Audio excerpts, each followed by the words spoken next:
can have a group of people and then they never really quite make it into a great team, because you have to have identity at the core of that. What do you play for and who are you while you're doing so?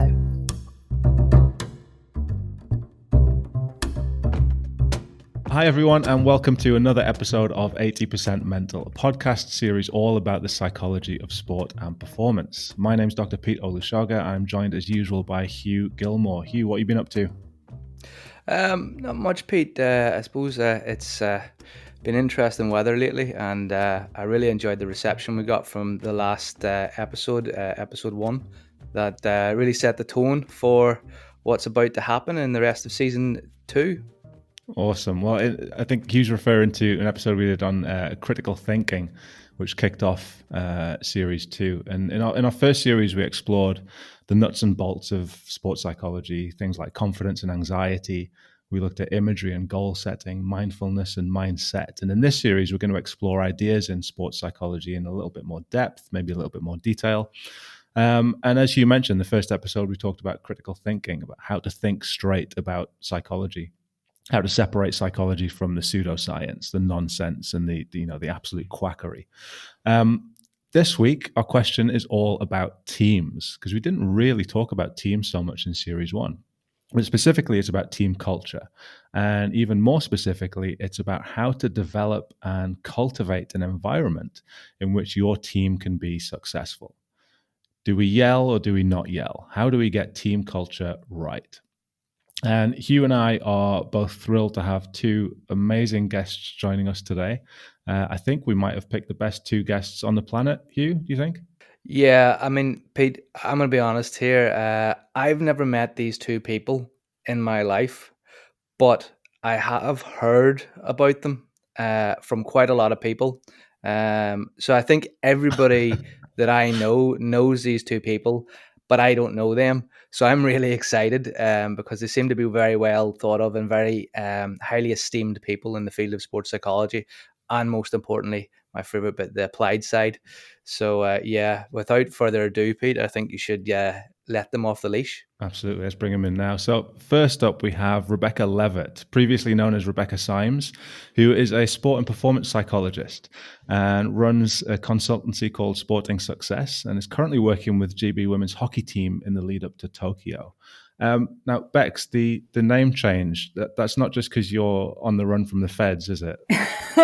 I mean, partly that, and partly because, I got married to Nick in September. So we managed to get a COVID wedding, shall we say, off the ground in some form. Well, congratulations, first of all. Congratulations on your COVID wedding. But I guess COVID's affected some other things as well. So you're working with GB hockey in the lead up to Tokyo. So obviously COVID's had a massive impact there. Yeah, I think it's been huge across a number of different sports and the impact it's had. And that's been kind of significant for a number of people. It's been really interesting moving from the FA over to hockey. And what's interesting then was we're kind of operating, I guess, a bit of a hybrid model where we're able to be together for training, like outside pitch stuff, but all our meetings are happening online. So yeah, we've kind of got a bit of a mix of being in, but also working remotely as well. Yeah, so just like the rest of the world, meetings are online and everybody is zoomed out. Well, thanks for joining us. Really appreciate you being here. Me.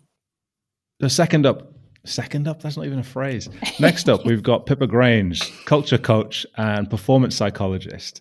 And she's also an author, the chief culture officer at the Right to Dream group, Yorkshire woman, Aussie. And I want to make it clear that Pippa wrote this, not me. She's put definitely 80% mental. So I think you're an absolute perfect fit for our podcast. Pippa, welcome to 80% Mental. Thanks, Pete. I'm really glad to be here. For those people who are perhaps a little bit unsure, can you just describe what exactly is a culture coach? Yeah, it is a bit of a made-up term. I wanted to find a way of describing the work that wasn't just about the individual. So, the bread and butter work is the performance psychology with the individual. But I found over kind of 20 plus years of experience in the field that some of the work that shifts performance the most is the work on the environment and the work on the team environment particularly. So that's culture. And, as Mrs. L, as I'll refer to her through this podcast, Rebecca knows from our time working together, that's a really fundamental part of how I work, is to break down, challenge, work on, rebuild the culture that people are operating in. So however great an athlete's own psychology and skills are, it will be their outputs, their results will be influenced very much by the culture that they operate in. So I feel like we have to work on both levels. That's fascinating. And hopefully we'll get into that a little bit more during the episode. And I just wondered, could you tell us a little bit more about the Right to Dream group as well? Yeah. Right to Dream are a social purpose organisation, as they describe themselves, that basically started 20 years ago with a guy called Tom Vernon, who was a scout for Man U.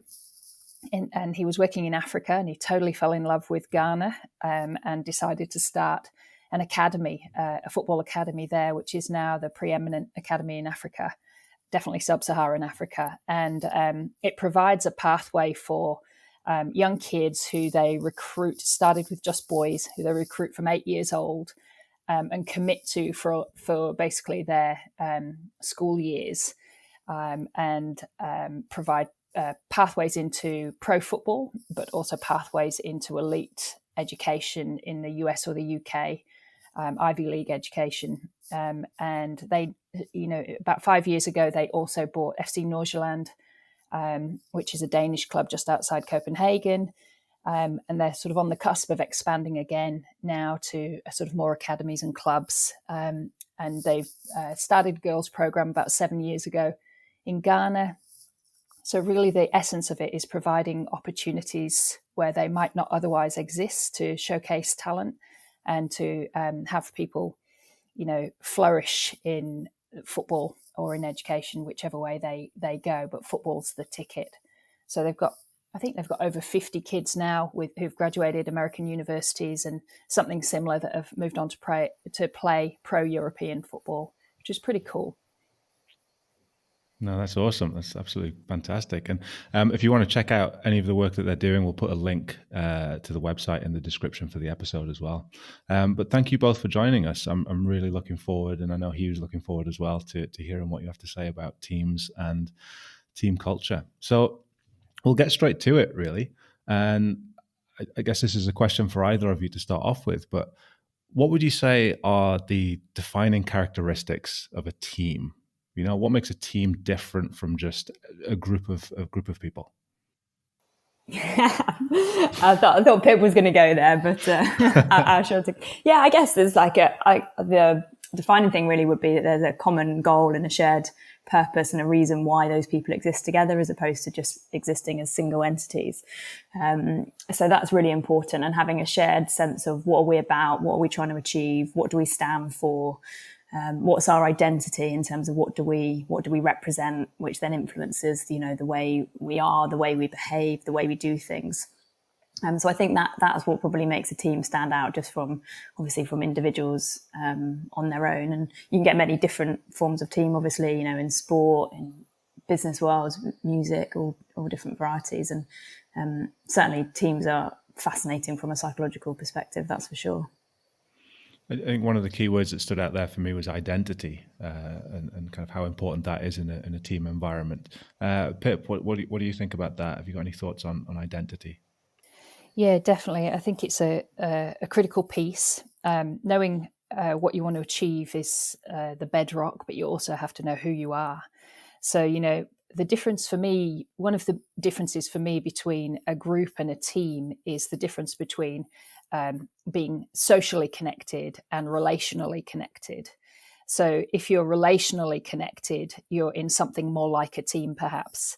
And that has to have identity as a key marker of it. So, what are our shared values? What's our shared sense of pride?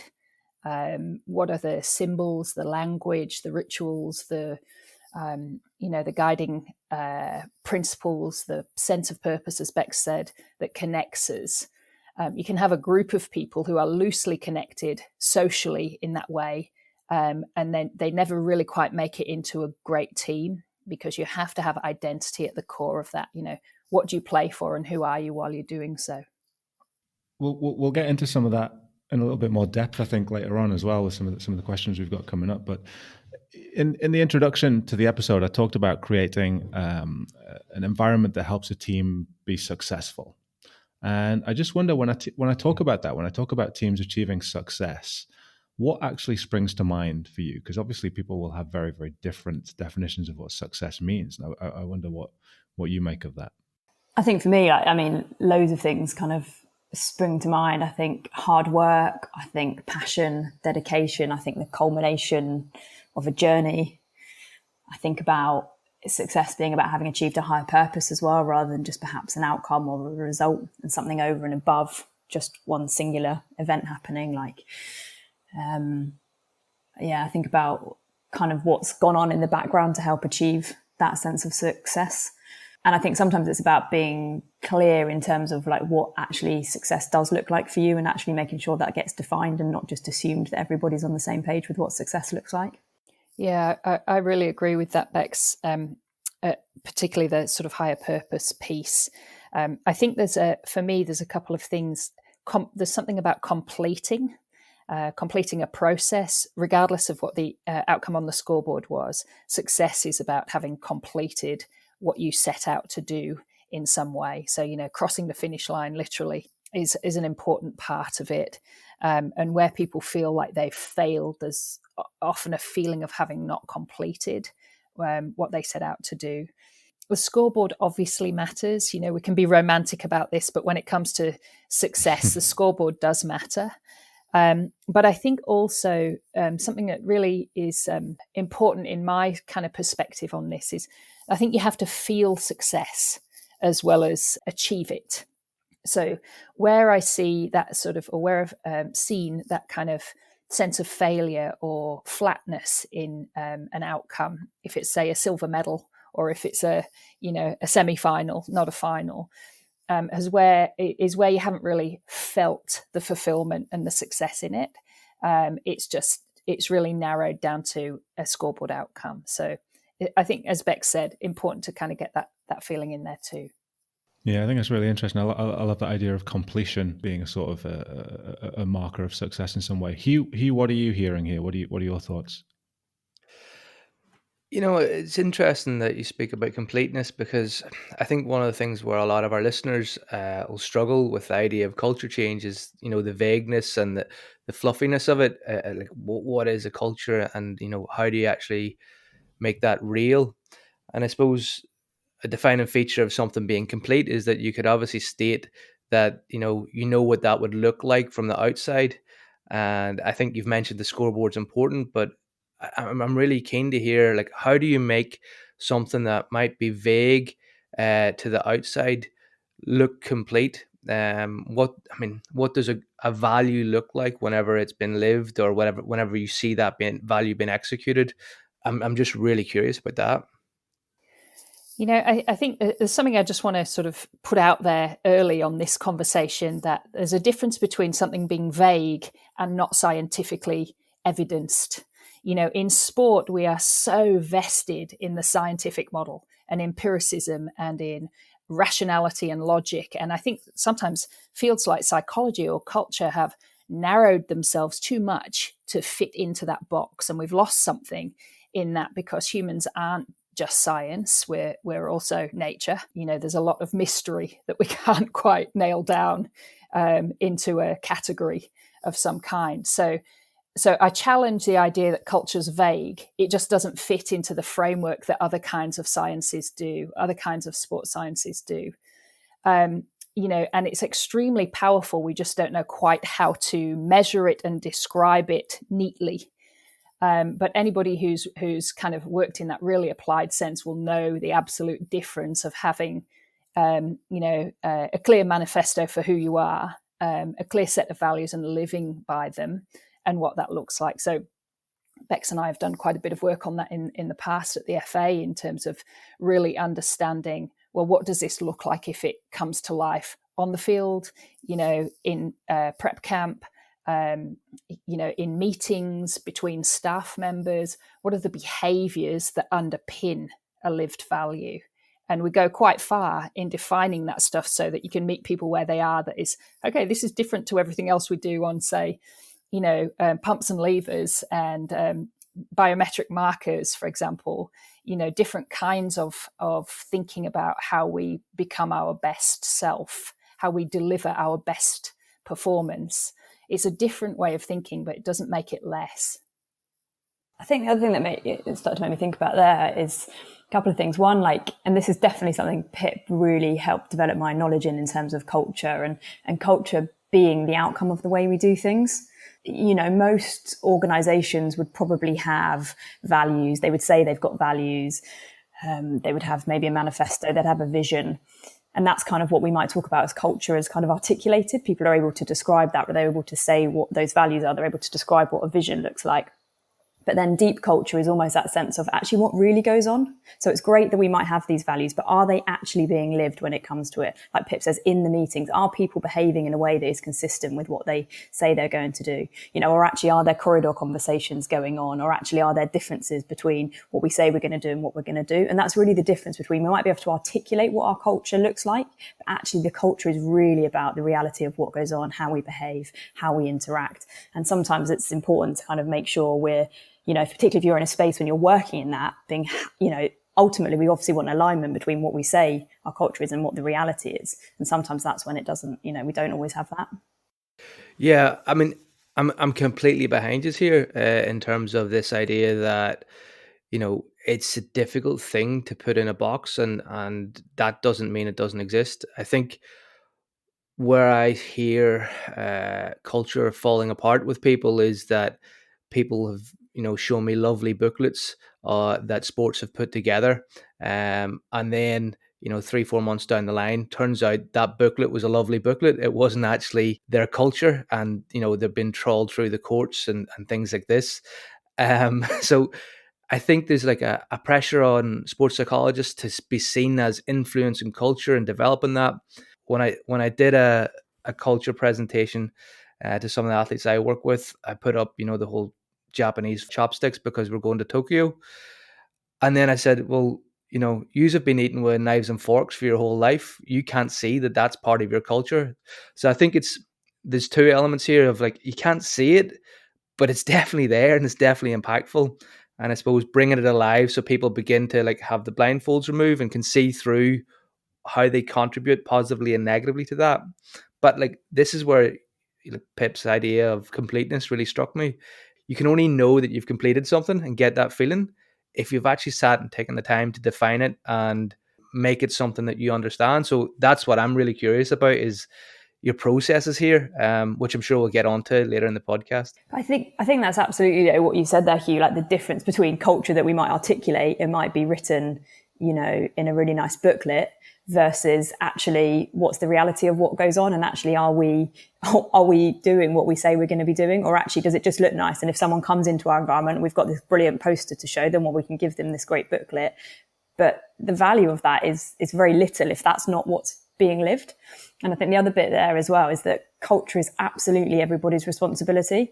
And I certainly think you're right about sometimes as practitioners, there's that pressure or there's that expectation that we're going to come in and change the culture and kind of overhaul it or work on it. And absolutely it is our job to open the door on some of these things and facilitate conversations and help to move in direction. But culture is everybody's responsibility, not just one person's responsibility.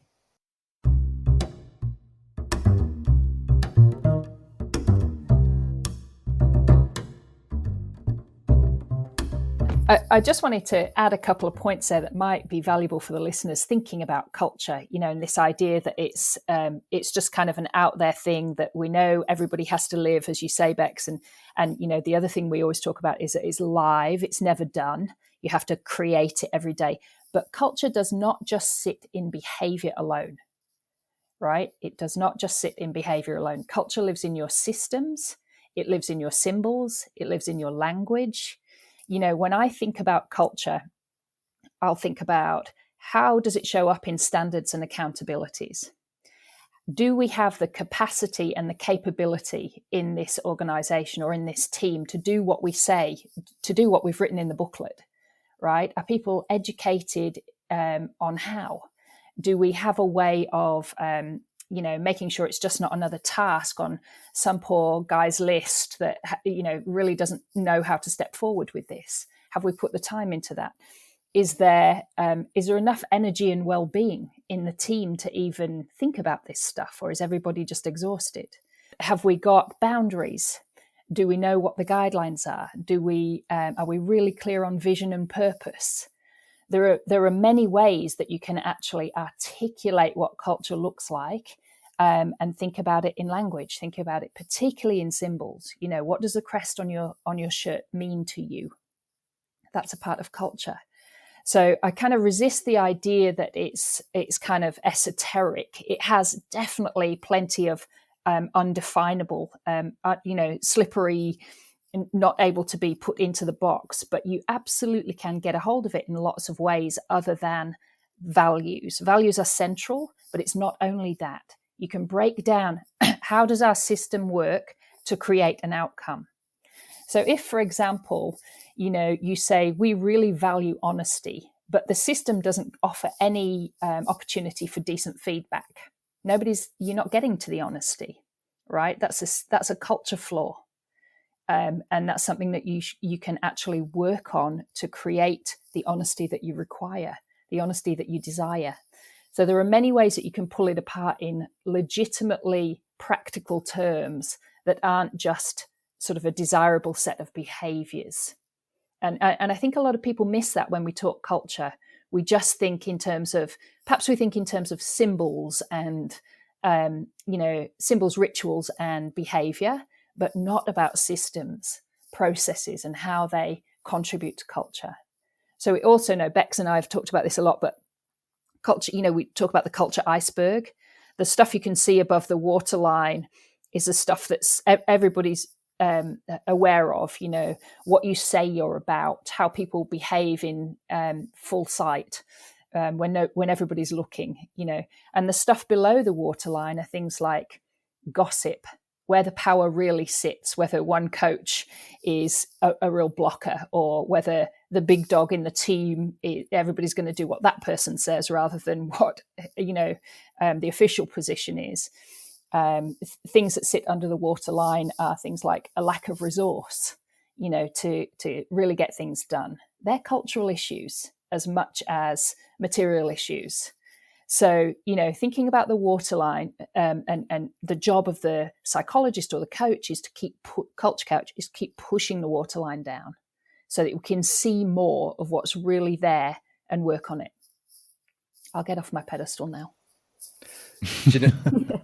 No, I want you on your pedestal. That was amazing, and it's really speaking to me in the sense that everything you're talking about is like, we know what the culture is or should be, and we know what it say it is, and actually, as soon as it's being contraindicated against because somebody's done X behavior or some process or symbol isn't aligned to that, then we go, wait a minute, that doesn't align with our culture.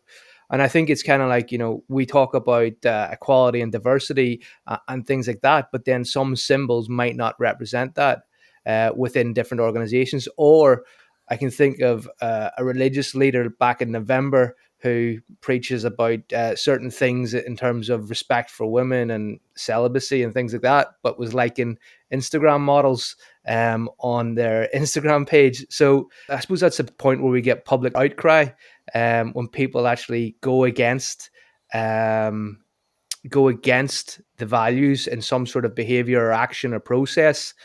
Yeah, I was just going to say, you mentioned that, I think the phrase you said was that, noticing things that, that doesn't fit with our culture. And that's almost like a great example of what Pip was talking about there, and going, okay, so if we're in an environment and a system where you notice, something happening that doesn't fit with our culture, shall we say? I don't know why I just did air marks, no one can see that, but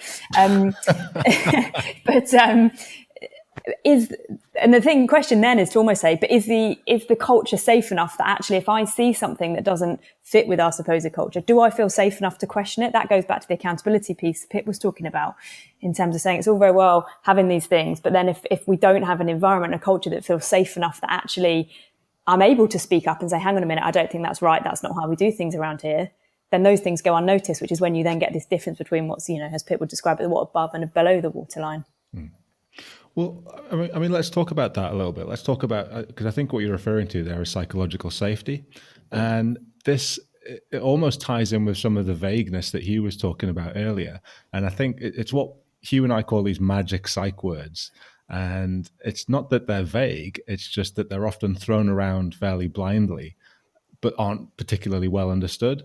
So I don't know if that's fair to say, but first of all, can you just tell us a little bit about what psychological safety actually is and why it's important? By definition, I guess psychological safety is when we feel that the environment is safe enough for interpersonal risk. So, i.e., we feel like we're able to speak up, we're able to be ourselves, we're able to give an opinion, we're able to make a mistake, we're able to disagree with somebody, put a different point of view across, all without almost a fear of retribution or a fear of like what people might think of me, what people might say, how that might be received. So you're kind of talking about a sense where there is that safety to be able to be yourself and say what you think, without that fear of kind of what might come back as a result of that. It's also a lot to do with belonging and trust. The need to belong in a group is very high for us as a human species. And when we feel that something might get in the way of our belonging, we pull back. We are not inclined to go there and take that risk. As Beck says, it sort of sits in interpersonal risk. But a couple of examples of where psychological safety might play out in a team. When the coach is standing at the front of the room asking questions and expecting, his or her team to answer them, if there isn't a feeling of psychological safety in the room, nobody's putting their hand up. Or maybe the one go-to person, the captain maybe, might put their hand up. Nobody else is. Why? It's not because they don't know the answer or they haven't got anything really valuable to contribute. It's because they don't want to be embarrassed, that they feel that they might be mocked. And particularly in some cultures, the idea of that, I have a thing about banter. I like the edge of banter and how that can really be a wonderful bonding thing, or it can go the other way and make sure people shut up. Right. So when banter is used or weaponized to shame people, to call people out, to mock, I think that absolutely undermines psychological safety. So if you know that you're going to get one in the ribs from the rest of the team as you walk out, if you put your hand up and you're going to be teacher's pet and there's going to be mocking and nobody is breaking that down or addressing that, that's psychological safety at play. What's also really interconnected to that is the dynamics of power within those systems and those groups, because that really influences people's sense of psychological safety and willingness to kind of speak up. Because as soon as someone's in a position of power, we know that power can silence people. So that's huge, trying to understand sort of the dynamics of that as well.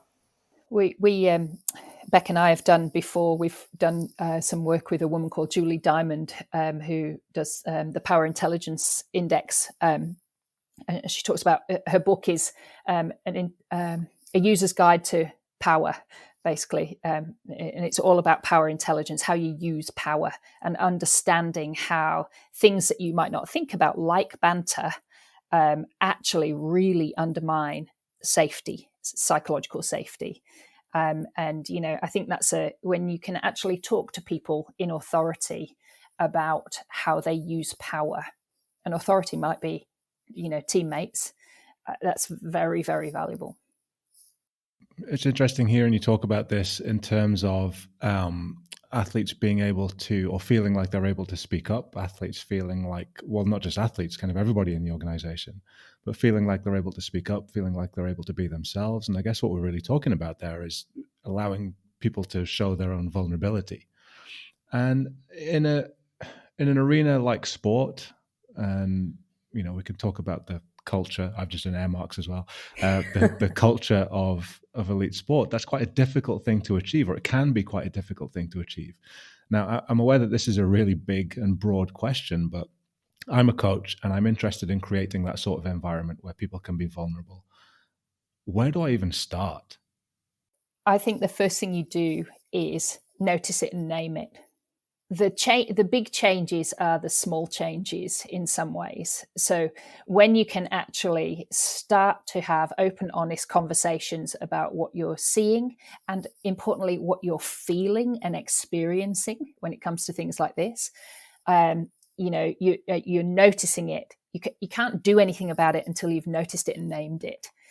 So if there's some kind of intervention that starts at fixing the problem before people have even acknowledged openly, yes, we don't feel safe being vulnerable, or yes, there's too much fear kicking around, or we don't really want to put ourselves out there on or off the pitch. Honesty is kind of like a behind the scenes thing, and loyalty is a bigger priority, or staying safe in your loyalty is a bigger priority. And until you can actually even name and talk about those things, the interventions are going to be light on.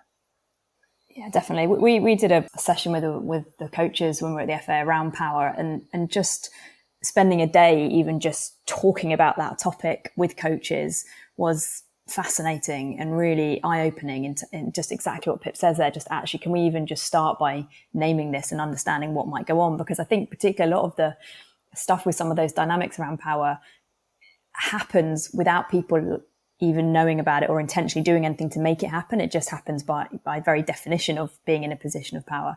And I think the other thing from a coach perspective is to really recognize that the role that they can play in kind of modeling some of the behavior and the fallibility and the mistakes. And, because if someone in a position of power or a leadership role puts a hand up and says, actually, do you know, I made a mistake, I got this wrong, then actually that again starts to set that environment to say, oh, do you know, actually it's all right to say around here, I didn't get that quite right, I got that wrong, I need to try again. And particularly when we're in kind of elite environments, you've got to make mistakes in order to progress, because if you don't make mistakes, you're probably never trying anything new. So how do leaders kind of almost role model some of the behaviors and the ways of working that they're also looking for? Hugh? Sorry, I just muted my mic because I was looking something up to make an interesting comment. Right. I suppose the interesting thing about power is, I've recently learned about the power threat meaning framework, which I think is something that you're referring to here, guys. And I find it really impressive that you've done this with, sat down with a bunch of pro footballers. And we've talked about psychological safety and how somebody feels. I know a person who is a lovely person, and not in any way. I might look a little bit physically intimidating because I've got a beard and I'm fairly tall, right? But this person doesn't have a beard. She doesn't have a beard, and she's quite small. But because of her status, she can come across as people are afraid to speak up and challenge her within the industry. And I kind of think, there's bound to be scenarios where people have power, but are really nice, approachable people. But because of their status, maybe within the industry, like I was going to use the example of Maggie Thatcher, like, because, she's small, female, like that's not a good example, is it, Pete? No, I'll change that. Do not speak her name on this podcast. So if somebody is an approachable person, is not a threatening person, but they're perceived by another person or a group of people because of maybe the age or length of career that they've had, as being quite powerful, and people are afraid to speak up and challenge, what advice would you give to somebody who is, trying their best not to have that intimidating effect, but maybe does just because of their, great skill, for example, in what they do?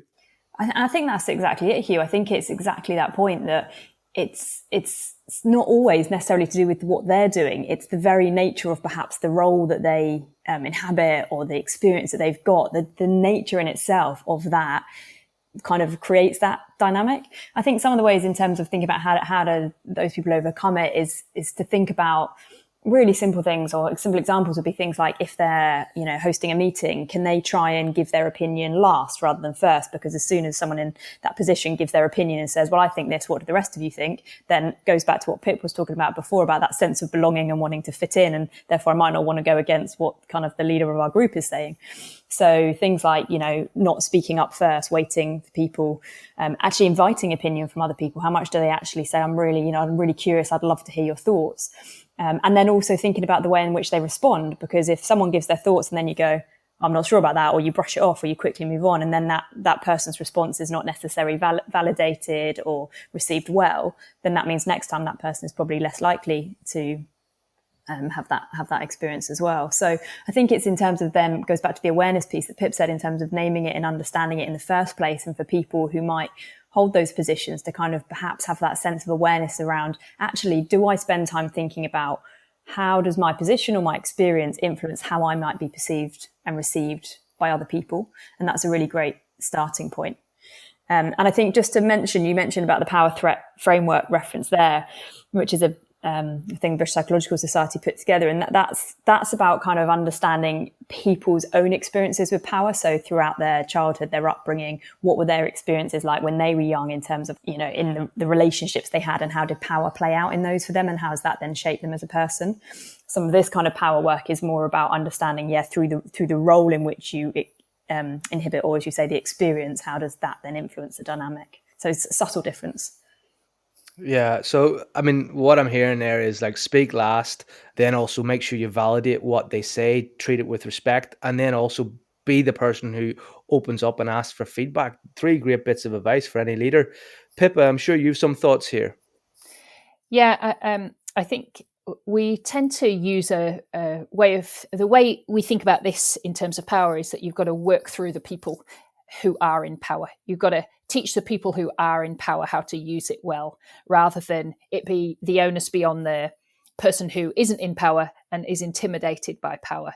So, it's a slightly different sort of approach, as Beck said. But I think showing up and being human, being just your natural self without wearing a mask, and managing your impression as much as you're able to do, which is about your vulnerability as a leader or a powerful person, your willingness towards authenticity. That's really the guts of it. But, helping people go on a sort of a guided excursion from their comfort zone. If you're the leader, how do I help somebody go further, ask me more, challenge my opinion? Like, how do I actually say, instead of sort of, arms crossed, what's your feedback, which is kind of scary if you're talking to somebody in power, to say, I would really like to improve or to explore how I'm performing in some areas. And to do that, I need some honest feedback. Can you partner with me on that? Can I ask you to help me think about how I come across in a room, how I come across in a meeting, right? For a leader to do that is extremely powerful. And they're helping the individual go on a guided excursion out of their comfort zone to deal with power, to help the power dynamic.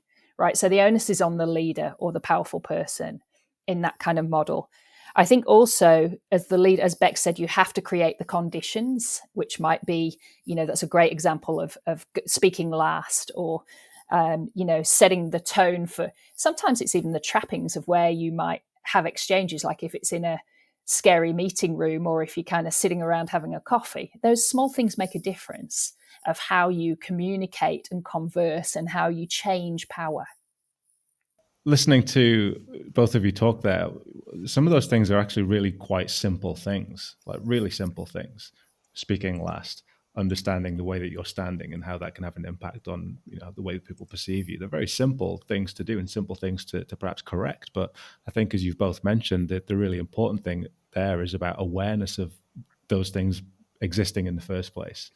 And being, well, again, it's vulnerable, isn't it? It's vulnerability, is being aware, understanding that those things can have an impact, and being willing to make a change to some of those things.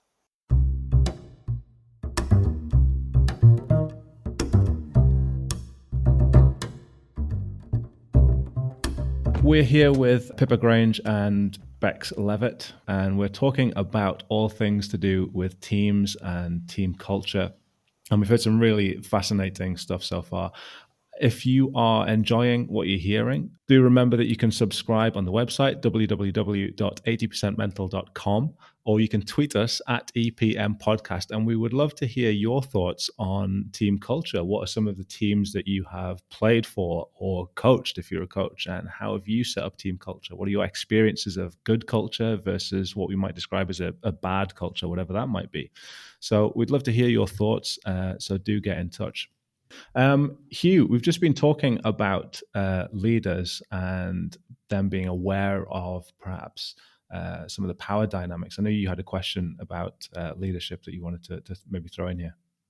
Yeah, Pete, I get somewhat frustrated, maybe even angry at some of the things that get put out as, great advice. And because it comes from great advice from already successful people.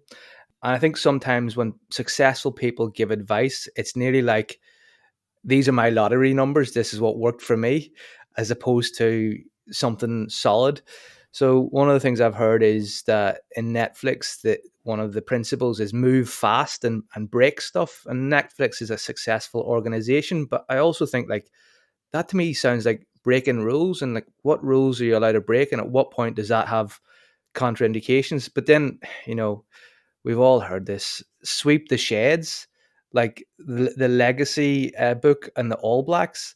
I mean, that's really interesting because, they talk about being humble, and you see other rugby teams and people putting out this idea of legacy and sweep the sheds. And it's weird for me. I don't understand it because, I spoke to David Epstein and asked him this question: why are the All Blacks really successful?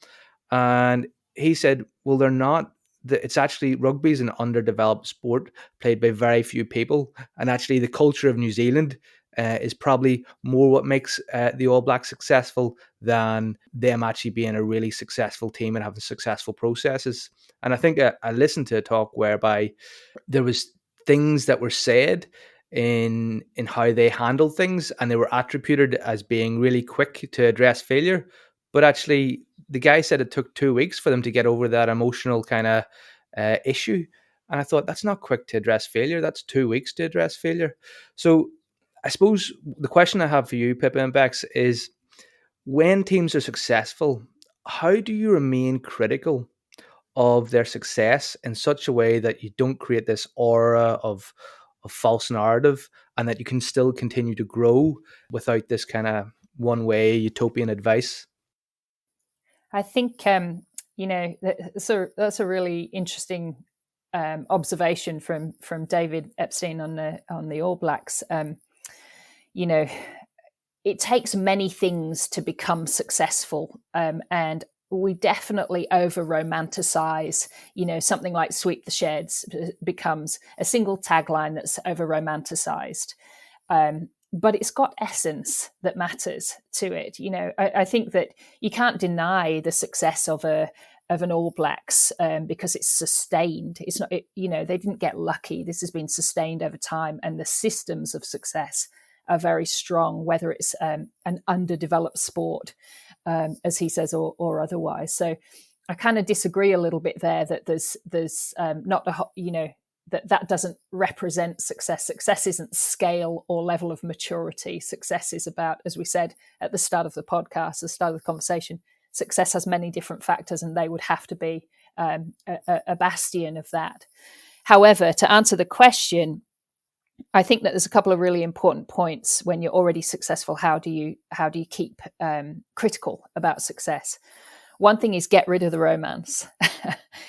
So don't ever allow yourself to hang your hat on the fact that you were good or you've been good. And you kind of, it's very, very seductive to want to stay with the success. It feels much better than the failure. But I think being relentless in trying to understand how you're performing is really valuable. So, appraising whether you win or lose, but not so much that you're down to every detail and it becomes just exhausting. Going through the same even better if process. How would we have been even better if? What would a 10% uplift have looked like even if we won? What do we want to stop, start, keep? you've got to see both sides of success. What inhibited it, and what contributed to it, and I think the sort of continuity and ritual of those processes, regardless of the outcome, is very, very valuable in sustaining a success mentality. And romance isn't useful. Romance is, the thrill of winning and the enjoyment of being a winner. We don't want to get rid of that. That's sort of central to the experience of a sporting career, hopefully. But it doesn't get in the way of rigorous understanding of what makes you successful or otherwise. Otherwise, how do we learn? We're repeating the familiar rather than adapting to the new. And that's the difference between constant evolution towards success and staying where you are. Yeah, I totally agree with everything Pip said there. I definitely think it's that sense of having some kind of critical reflection questions that you come back to that enable you to kind of keep striving and moving forward. The other thing that it made me think of, Hugh, when you were speaking there, and to Pip's point about kind of the romanticizing of things, is that I think that there seems to be a sense that like, oh, well, the culture over here, let's take the All Blacks, is like sweep the sheds. So that means we need to sweep the sheds. And it's about understanding culture is really unique, and it's specific to the people that are in it at that particular point in time. And you can't just pick someone else's culture up and implement it in your environment. It's about co-creating it and understanding what's right for this particular team at this particular point in time on this particular journey. And as Pip said earlier, culture is never something that's done. It's constantly changing and evolving as time goes on. So I think we've got to be really careful that, yes, it's brilliant to hear about other people's cultures and understand, but it's not about kind of, a stick and paste from somebody else's culture into ours. You mentioned the Netflix thing about, I think you said move fast and break things. And it's kind of going, well, what does that mean? Maybe it's brilliant that we don't know what that means because we're not in that environment. So therefore, maybe we shouldn't know what that means, but to them, that means something.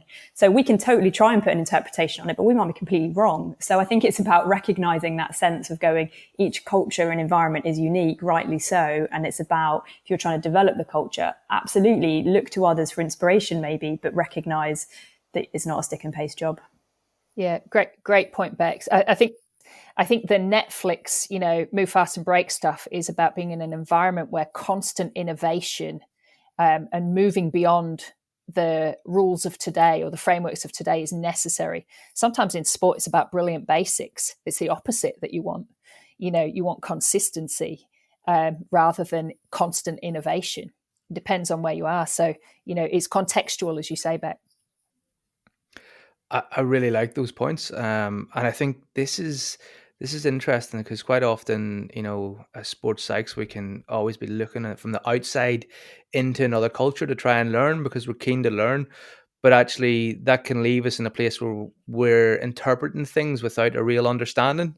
And I suppose that's like looking in through a shop window and trying to taste the bread on the other side. Like, it doesn't work.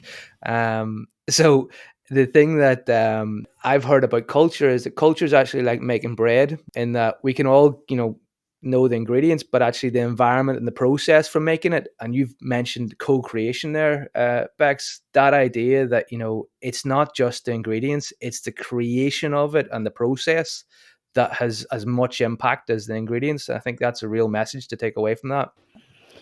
Pip mentioned there, I don't know if this is relevant, and if I'm going down a different track, tell me, but like Pip mentioned there about obviously the Netflix thing, and actually maybe their statement there is about the kind of the innovation and the creativity and that's one of the things we were talking earlier about, that kind of sense of psychological safety. One of the reasons like psychological safety is so important is because, we know it enables people to innovate, to be creative. It helps improve learning, it helps engagement. So some of these kind of concepts that might, you can't always kind of articulate as much, but are so important because of the implications of what that means. I guess I'm hearing, or I'm picking up on a couple of things there, Hugh. I think what you were talking about initially, Hugh, was maybe this idea of like survivor bias, where people who are kind of highly successful and then give their rules for how to be highly successful. Well, actually, there's like a million other people who've done exactly the same thing. They just haven't been successful for the myriad of other reasons that, go into that.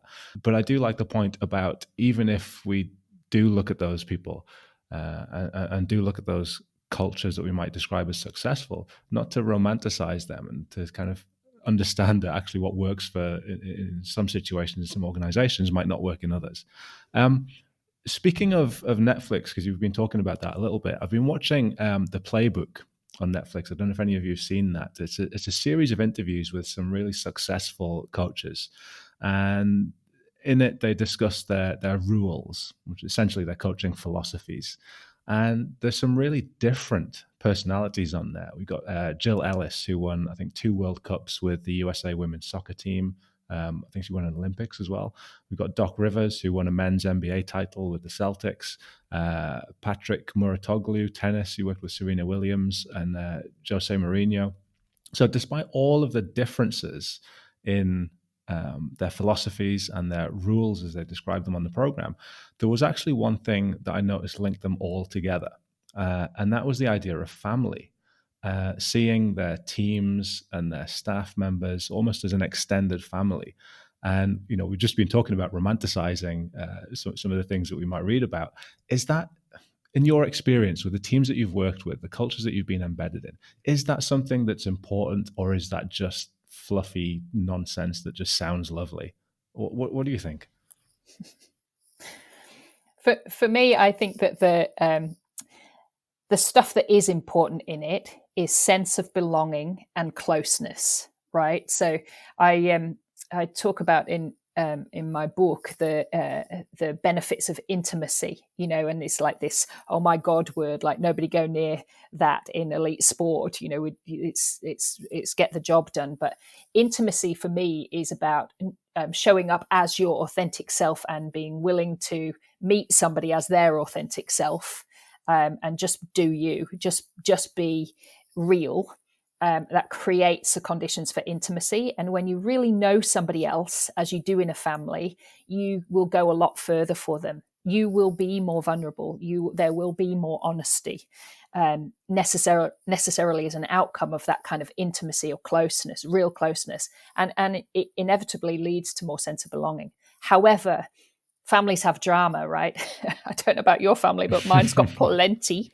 And the Brady Bunch is a myth. So when we think family, I like the idea of family in some ways because families are, chaotic and dramatic and full of dynamics as teams are. Mm-hmm.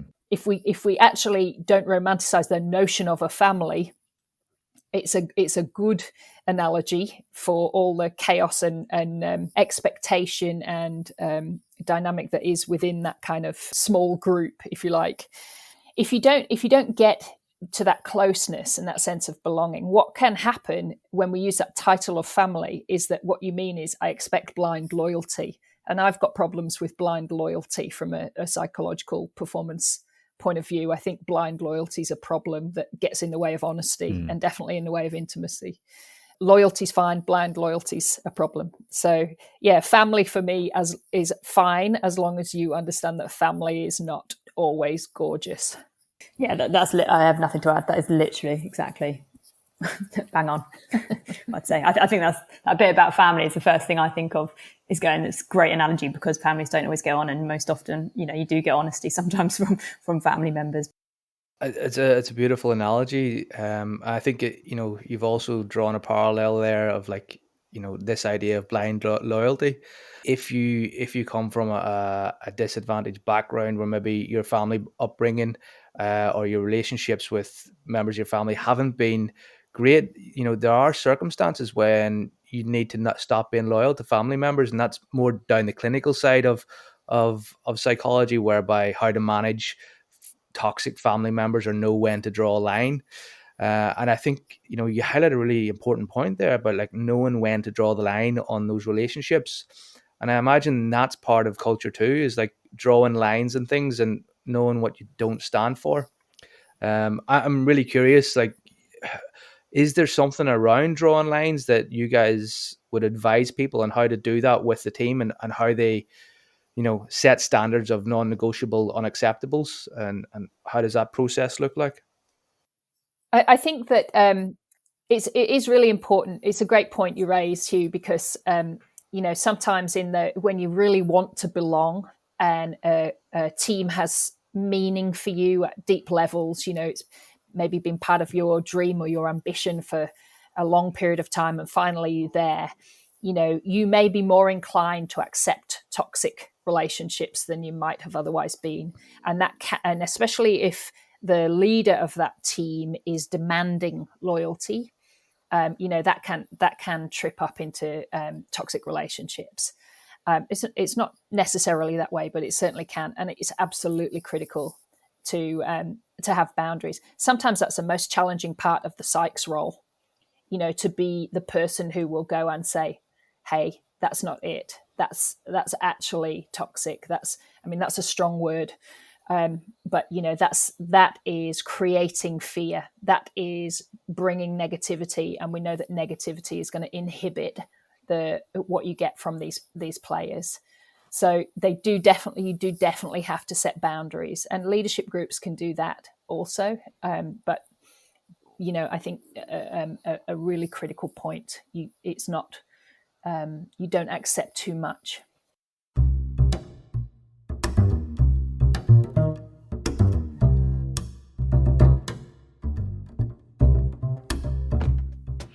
I was going to ask this a little bit later on, but now seems like as good a time as any, because I know we have a lot of trainee psychs who are listening to this podcast. So if I'm a psychologist embedded within a team, maybe for the first time, there's two questions really. The first is, how do I navigate that fine line between really wanting to be useful and wanting to help, and just fitting into what already exists?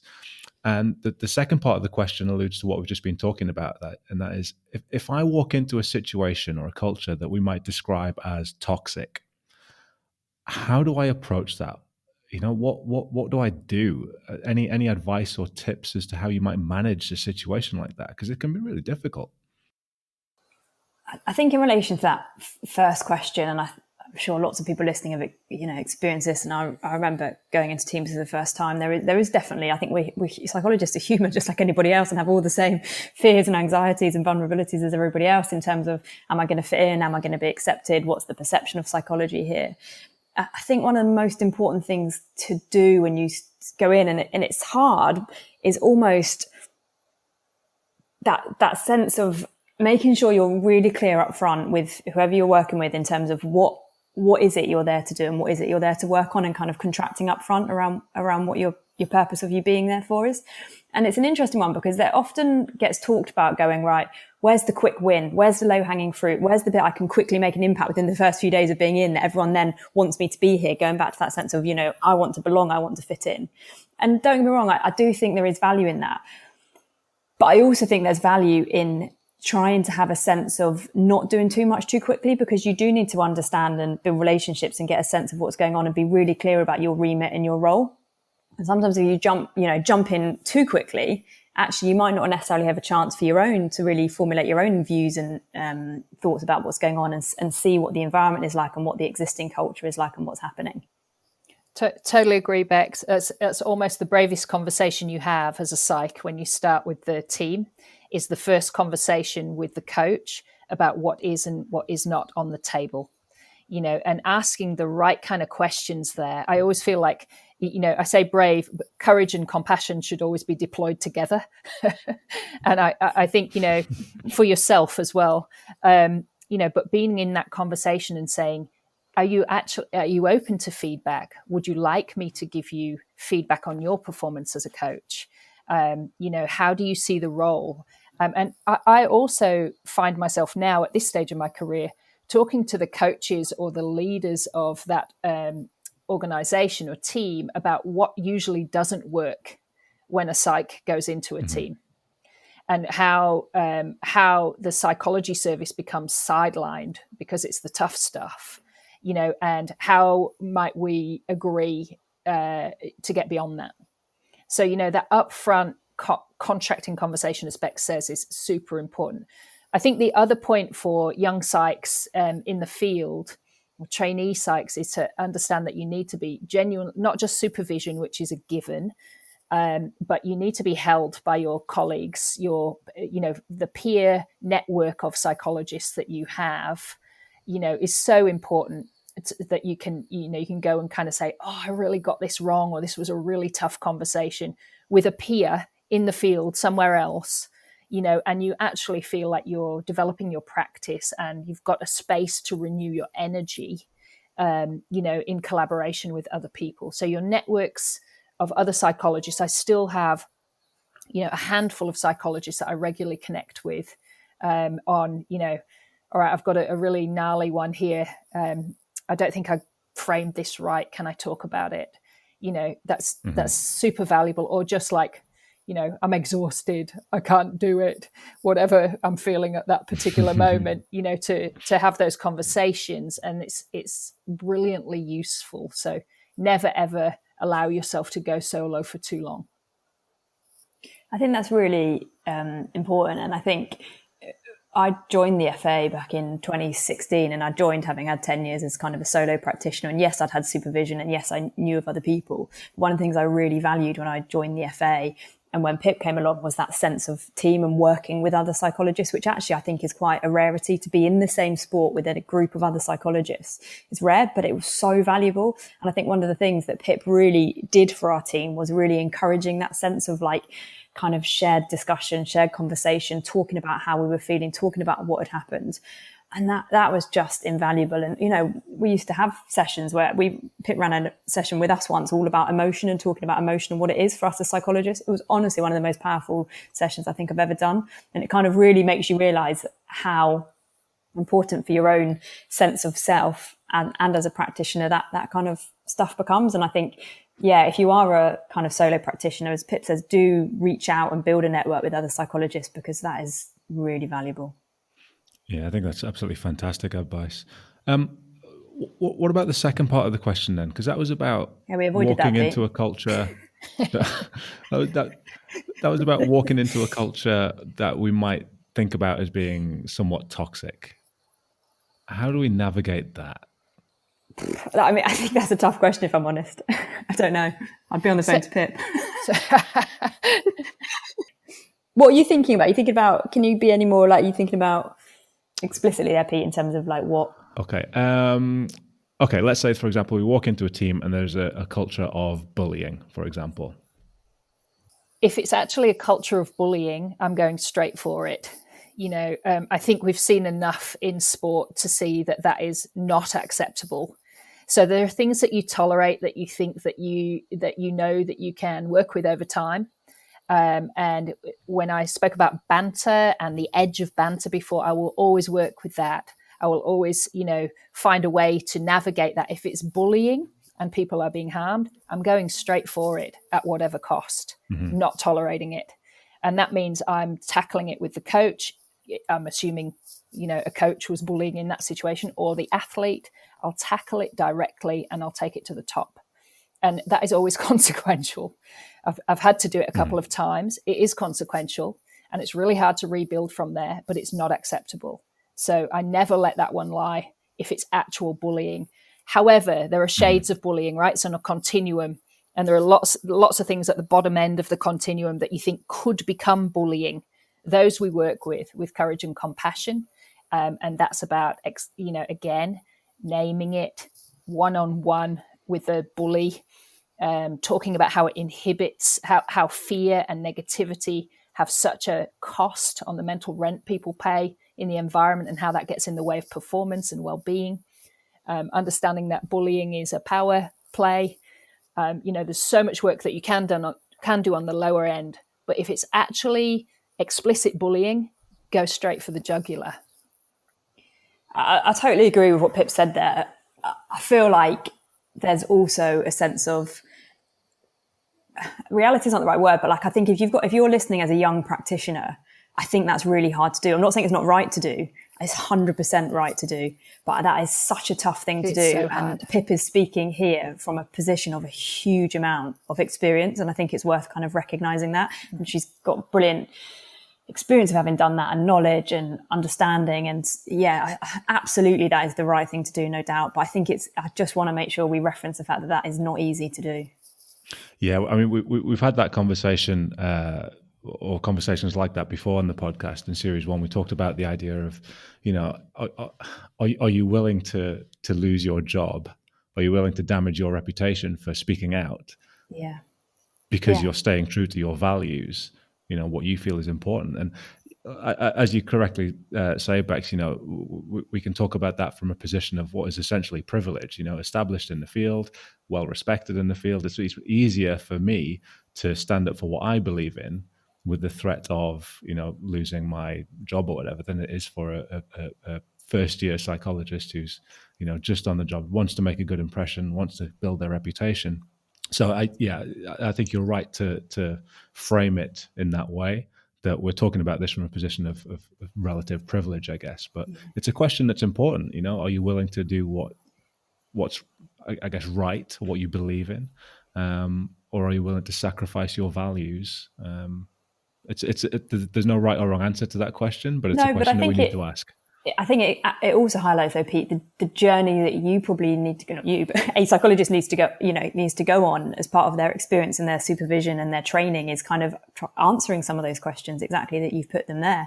Like, do you know what your boundaries are? Do you know what your values are? What your philosophies are coming from? Because that will absolutely drive your practice. And I look back now to kind of, 12, 13, 14 years ago, like I've hugely changed as a psychologist in that time, and the way, just through experience and what you learn and how you develop and all the rest of it. So, and everybody will in their own journey. And I'm sure I, absolutely will continue to going forward. But I think if I look back to when I started out as a practitioner, those questions were not questions I was asking.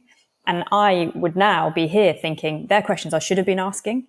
And I hope that, things move on and we understand more, but they're definitely questions for young practitioners to think about that I totally did not think about, but would have been amazing if I had at the time. But there's things I've had to come to later in my career, if you like. Thank you for the challenge on that, guys.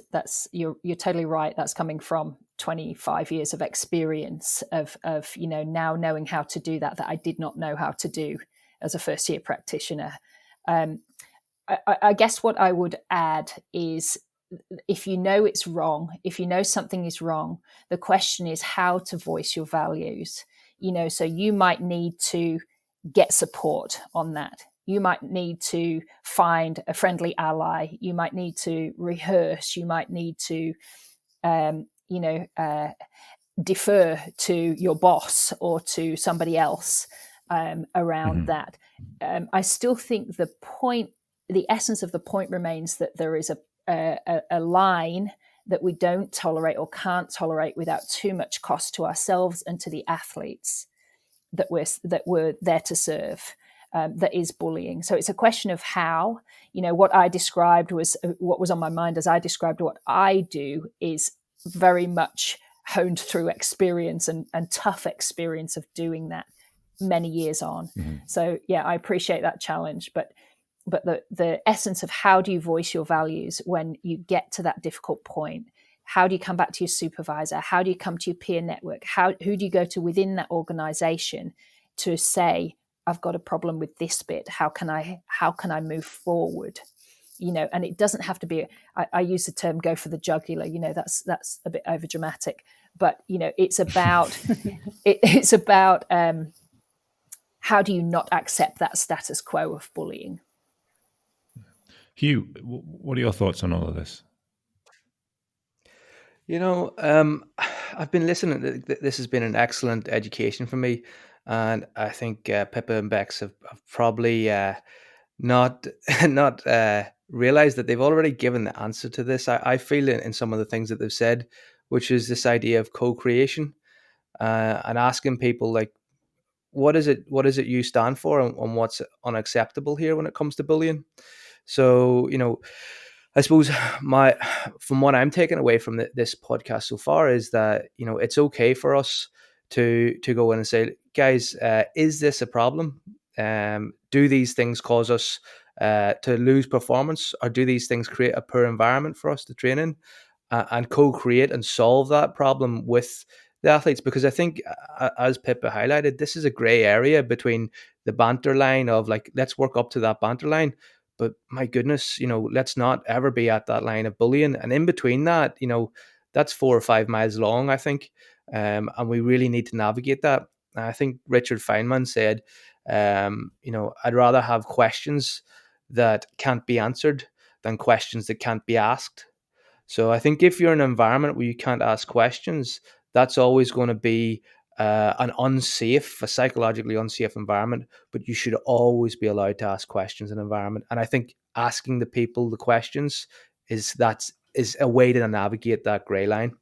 I suppose the other thing that really strikes me here is that Pippa and Bex have talked about the idea of the practitioner being, often the first person to speak up and the first person to take a stand. And I'm reminded of Che Guevara's quote from Guerrilla Warfare, which sounds like it's completely unrelated to psychology. But what he said, and by the way, I don't in any way endorse all of what he's done. He was better than the person before, but maybe not as good as he should have been. So, look, let's leave politics out of the podcast. But the lesson that we can learn from it is that he said, to create a revolution, the act of revolution itself creates the necessary conditions for revolution to be successful. And if you think about it, the first act that you take as a sports psychologist will be the act of speaking up. And that can create the landslide of change. So you never know how impactful you might be by speaking up and being the first person to say, is this okay? Yeah, I think that's a fair point. And just to you talk about that thing of kind of the asking the questions, I think just an important kind of practical point here is like the way in which you ask the questions is so important. Like, if you go in and you say, well, why have you done that? Why did you berate that athlete? Why did you, speak to your fellow player in that way? The very nature of the word why often creates a defensive response in people, as opposed to saying, oh, I'm really curious, how, the reason you chose to put your message across in that way, or I'm really curious as to, what the reasons were you took that action for. So coming from that point of curiosity, I find can disarm people straight away, so you don't then get that defensive response. So even just from a practical point of view, just being clear on your language and the way you approach the questions you're going to ask. Yeah, I try and do that with my 3-year-old. That's a whole nother world, Pete. She likes to ask why. I like to ask, was there something in particular that made you want to do that? That comes up quite a lot. I was just going to add as well, I love that, Bex, but I would say, another useful question in that moment is, what were you feeling to the coach? What was going on for you when you expressed yourself in that way? Because a source of bullying often has fear in it for the individual as well. So we can unpack that quite a lot with somebody to just illuminate for them the intensity of their communication, for example, because these things become habits pretty quickly. And I think once, that's a way of opening the door. I think important to say as well on how you address it, you don't have to be heroic. It doesn't have to be aggressive or heroic to challenge bullying. It can be subtle and impactful.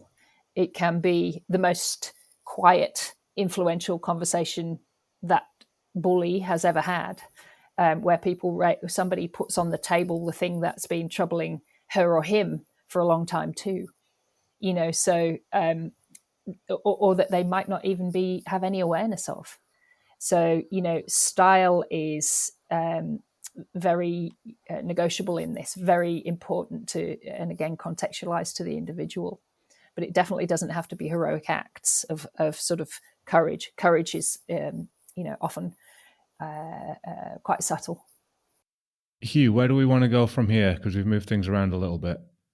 We have people often talk about organizational values, and I find this interesting because often we have these nice, lovely words written up on a wall, and I think your guys' experience of working with professional footballers who all come from maybe different backgrounds, and I'm reminded of a talk I went to before by a professional footballer who'd done a PhD in psychology, and he talked about how the average footballer, has had a range of different experiences and different upbringings, and therefore there's not often a lot of common ground between different footballers from different backgrounds and different countries. I'm really keen, like, how do you bring like 50 people together? How do you make a team out of people who have different values and different upbringings, different experiences, and different expectations and goals? That sounds complicated and messy, and I need help. Well, you can't. just expect 50 people to just, buy in and on board to the values straight away.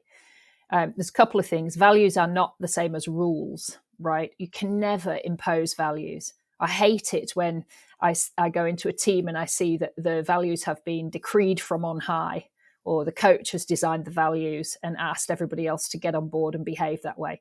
Never, ever works, really. You might get a sheen, a veneer, a superficial buy-in, or it might work for a summer, but it's not real. So you have to remember that you cannot impose values, and they're not the same as rules. To create values in a team, basically you can suggest a framework of things that inspire you as the organization or the team, the custodians of the team. But you have to recognize that values are aspirational. You have to invite people to be part of that aspiration. You have to discuss it with them. You have to say, what does honesty, for an example, or respect, what does that mean in your world? How do you see that? What does that look like through your window? And then to get, again, as Beck's term, to co-create, you might have 4 values on your list, or 5 values, 6 values on your list, but you have to explore what they mean. I think Seligman and most of the work on values across the world has shown that there are really only about 12 values that we share as humanity that have many manifestations or expressions in each. So we're not going to be far off if we've got something like respect or honesty. But the point is, how do they then have meaning for the group that you're working with? And if you say, I expect that our values are honesty, respect, loyalty, and relentlessness, for example, that's not it. You have to say, here is some things on my mind, if you're the coach or the leader. Here are some things that I think matter, and this is what's mattered on my journey. Tell me about yours. Let's find the middle ground. Let's find the thing that works for this context, for this team. So it takes longer, but it sticks longer too. And you have to recognize that when you set a value framework, it's an invitation for people to get on board with that, to take on those values. It's an invitation, and you reward them for what works. You express it, you discuss it, you revise it, and you give new examples. So, for example, in Right to Dream at the moment, we have a manifesto rather than a set of values. And one of my roles is each year I will spend time with every leader in the business talking about what that set of manifesto points means for them this year. How is it different to last year? How is it live? How will they bring that to the table this year? What did they do well last year? It's a discussion. Values are setting values and buying into values are a continuous discussion, but people have to love it. People have to feel it and see, the reward in it. Number one, you cannot impose them, and they're not rules. And I think the thing that Pip says there about, like making sure that there's the understanding of what do these mean to you and your team. If you think about that from an organizational perspective, or a football club, or rugby club, whatever it is, where you've got different age groups as well, and you might have some common themes across the club in terms of the values, but really understanding what a value means to, say, a 15-year-old is going to be very different to what it means to a senior player. And so it's about understanding that sense of, let's take Pip's example there of going, honesty, respect, relentlessness. Well, what does relentless mean when you're a senior pro, and what does relentless mean when you're under 15 and you're in for your first camp? So I think it's about understanding the differences between different age groups, if you're talking about from an organizational perspective as well, and accepting that it's okay that there'll be differences within those, and that's really important that there are differences, because it absolutely developmentally means different things to different people as well. I think the other bit about that is, one of your questions at the start was that people have different values. I think the big thing here as well is of recognizing the importance of appreciating that and appreciating the difference, that every single person that's coming into a team has come from a different background, a different experience, different upbringing. And that's what makes a team so rich and amazing. And actually, how much do we really value the diversity that we have in the team? Because we know that diversity can be a strength if we really truly appreciate it. And actually spending time getting to know each other as people and understanding each other is really valuable as well, work to do within a team. So just following on from that, I just wonder if there's a difference between team culture and organizational culture. And it might be, I might be playing semantics here, but I just wonder, are they the same thing? Can they be different? Maybe you have multiple squads or teams within an organization. What's important to think about there? How do we pull all that stuff together, or do we even need to pull it together? Yeah, I think there is a difference in that, each team is going to be unique. Each team is operating in its own kind of experience of what they're trying to achieve, the stage that they're at. Are they in competitive season, not competitive season, etc. But I think what's important is that overall there is like kind of almost like a unifying vision that the organisation has, that all these kind of teams are working towards as well. And then within that, they'll have their own version of, what's important to them as a team and what they're trying to team as a team. But it's almost like there's an overriding kind of, what would you call it? Like a branch of, not branch, but you know what I mean? Like a sort of, there's something that sits at the top that all teams are kind of aspiring towards, say like, inspire the next generation, let's say, for example, that might be an organizational factor, but equally understanding that each team within that organization might be kind of its own micro kind of climate, let's say. Mm-hmm. I think an organization just has many more layers, but an overarching framework can definitely be relevant and very useful, for an organizational level that all teams fit under. But, a team is kind of like a closer microcosm of culture. It's much more manageable than an organizational culture. There's much more veering towards conformity and rules in an organizational culture than there is in a team. Mm-hmm. A team's easier, I would say, or less unwieldy.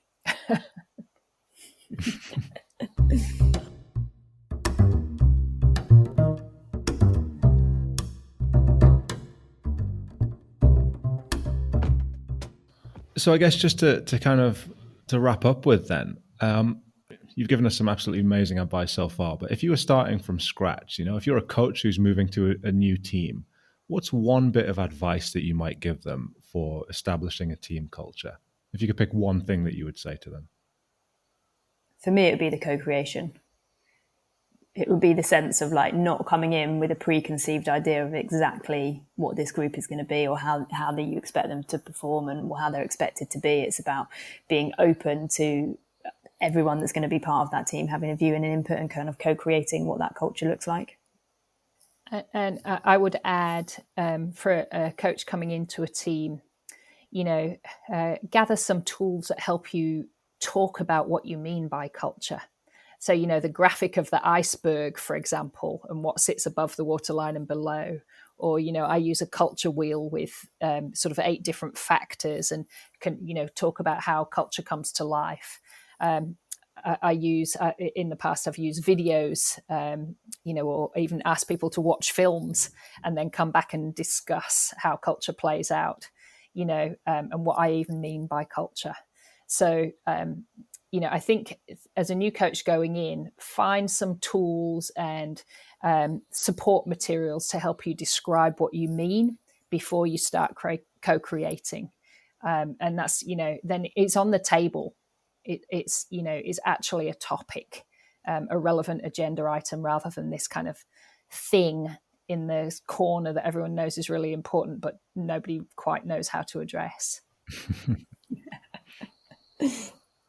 Guys, look, this has been outstanding. It's nice to have you both on here and nice to see you both finally and get to meet you. So you definitely haven't disappointed in terms of what your reputation brung. Well, that's always good. Very much.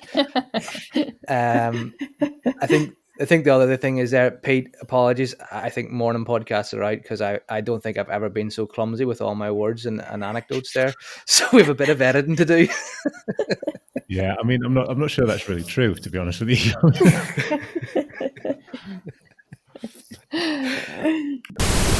So it's been an absolutely fantastic podcast, Hugh. I think it's been my favorite one so far.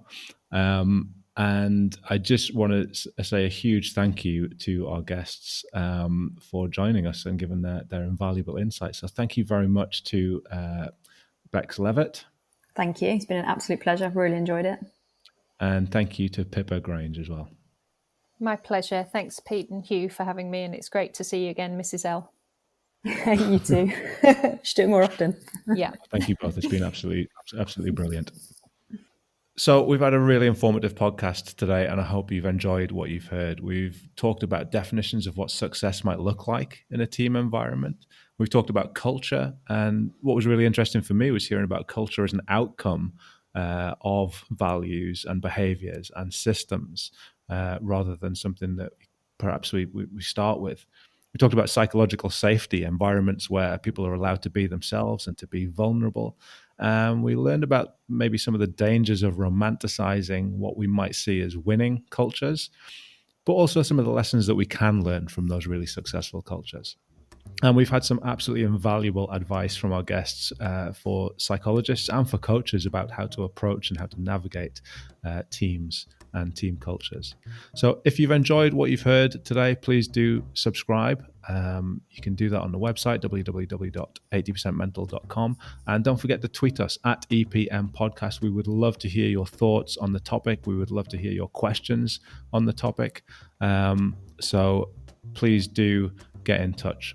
Thank you very much for listening, and we will see you next time. Well, I won't see you because it's a podcast.